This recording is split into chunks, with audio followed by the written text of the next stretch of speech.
마태복음 22장.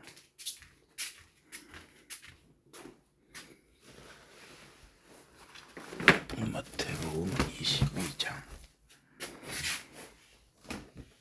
쉬운 성경입니다.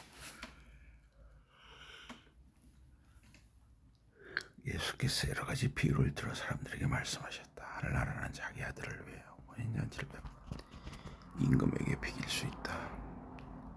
임금은 종들을 시켜 원인잔치에 초대한 손님들을 불러서나 손님들이 어려워하지 않았다. 그래서 임금은 다른 종들을 더 많이 보내면서 이렇게 일렀다. 초대한 사람들에게 가서 이제 잔치 준비가 다 되었다고 말하여라. 가장 좋은 소와 송아지를 잡았고 모든 준비를 마쳤으니 어서 잔치에 오라고 하여라.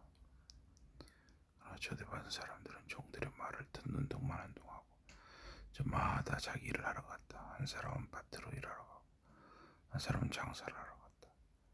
나머지 사람들은 종들을 붙잡아 때리고 죽였다. 임금은 매우 화가 나서 군대를 보내어 종들을 죽인 사람들을 죽이고 그들의 성을 모조리 불태웠다. 그러고 나서 종들에게 이렇게 일렀다. 원인잔치는 준비됐다. 내 앞서 초대했던 사람들은 내 잔치에 올 자격이 없는 사람들이다. 그러니 너희는 내 거리에 나가서 아무나 만나는 대로 모두 정해 내 잔치에 오라고 하여라. 그래서 종들은 거리로 나가서 눈에 띄는 대로 사람들을 모았다. 종들은 이 사람들을 잔치가 차려져 있는 곳으로 데리고 왔는데 그 가운데에는 선한 사람도 있었고 악한 사람도 있었다. 그래서 잔치집은 사람들로 북적대었다. 임금이 사람들을 둘러보러 들어왔다.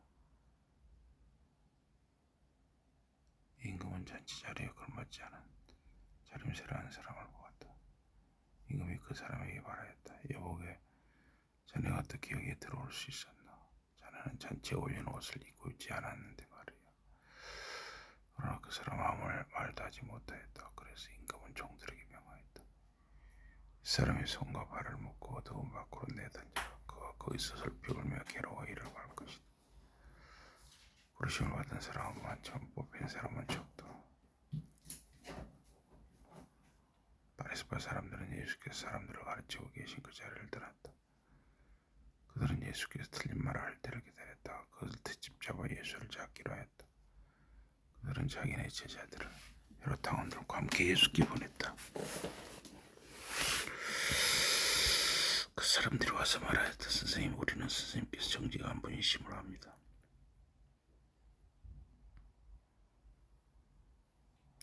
선생님께서는 참 하나님의 길을 가르치십니다. 선생님께서는 사람을 겉모습으로 판단하지 않기 때문에 어느 누구에게도 해들지 않으십니다. 선생님께 여쭤보고 싶은 것이 하나 있습니다. 시자에게 세금을 바치는 것이 옳습니까? 옳지 않습니까? 예수께서는 이 사람들의 악한 생각을 아시고 이렇게 말씀하셨다. 너희는 위선자들이다. 어찌하여 내 속을 떠보려고 하느냐? 너희가 세금으로 내는 돈을 보여다오. 그들은 예수께 드나리온 하나를 보여드렸다. 예수께서 물으셨다. 여기에 누구의 얼굴이 새겨져 있느냐? 그리고 누구의 이름이 새겨져 있느냐? 사람들이 대답하였다. 시자의 얼굴과 이름입니다. 그래서 예수께서 그들에게 말씀하셨다. 시자의 것은 시자에게 주어라. 그리고 하나님의 것은 하나님께 드리라. 그들은 이런 말씀을 듣고 놀라워하며 예수를 떠나갔다. 같은 날 부활이 없다고 말하는 사두개파 사람들 몇이 예수께 왔다. 그들이 예수께 물었다. 선생님, 모세는 결혼한 남자가 자식 없이 죽으면 그의 형제가 죽은 사람의 아내와 결혼하여 자식을 낳아 죽은 형제의 퇴를 이어주어야 한다고 했습니다. 그런데 우리 이웃에 7 형제가 있었습니다. 마당에 결혼해서 살다가 자식 없이 죽었습니다. 그래서 동생이 형수와 살게 되었습니다. 그 동생도 자식 없이 죽었습니다. 그래서 이번에는 셋째가 형수와 결혼하였습니다. 동생들이 이렇게 차례로 형수와 결혼했다고 모두 죽었습니다. 마당에 아내에 있던 여자가 맨 나중에 죽었습니다. 7 형제가 모두 한 여자와 결혼을 했으니 부활 때 그 여자는 누구의 아내가 되겠습니까? 예수께서 대답하셨다. 너희는 성경도 모르고 하나님의 능력도 모르는구나. 그러니 그런 잘못된 생각을 하는 것이다. 부활한 뒤에 사람들은 장가거나 거나 시가는 일을 없이 하늘에 있는 천사들처럼 살 것이다. 너희는 죽은 사람들이 부활에 관하여 하나님께서 하신 말씀을 아직도 읽어보지 못하였느냐. 하나님께서 나는 아브라함의 하나님이며 이삭의 하나님이며 야곱의 하나님이다라고 하시지 않았느냐. 이 말씀은 하나님께서는 죽은 이들의 하나님이 아니라 살아있는 이들의 하나님이라는 뜻이다. 이 말씀을 듣고 사람들은 모두 예수의 가르침에 놀랐다. 예수께서 사두르게파 사람들의 말문을 막아버리셨다는 이야기를 듣고 바리새파 사람들이 모였다. 그들 가운데 한 율법 선생이었던 물음으로 예수를 시험하였다. 선생님, 율법 가운데서 어느 계명이 가장 큰 계명입니까? 예수께서 대답하셨다. 내 마음을 다하고 내 영혼을 다하고 내 뜻을 다하여 주 너의 하나님을 사랑하여라 하는 것이다. 이것이 가장 크고 첫째가 가난 계명이다. 그리고 둘째 계명도 이것과 같아 내 이웃을 내 자신처럼 사랑하여라 한 것이다. 두 계명의 모든 율법과 예언서의 본뜻이 담겨 있다. 바리새파 사람들이 모였을 때 예수께서 부르셨다. 너희는 그리스도에 대해 어떻게 생각하느냐? 그리스도는 누구의 자손이냐?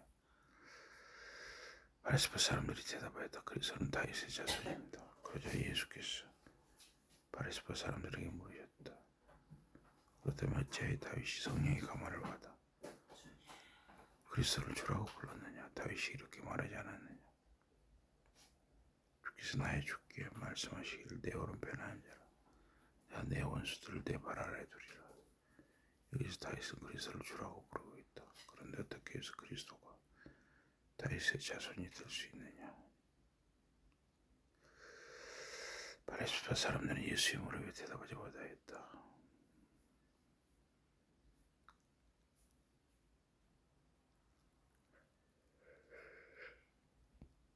그 뒤로는 아무도 감히 예수께 묻는 사람이 없었다. 마태복음 22장이었습니다.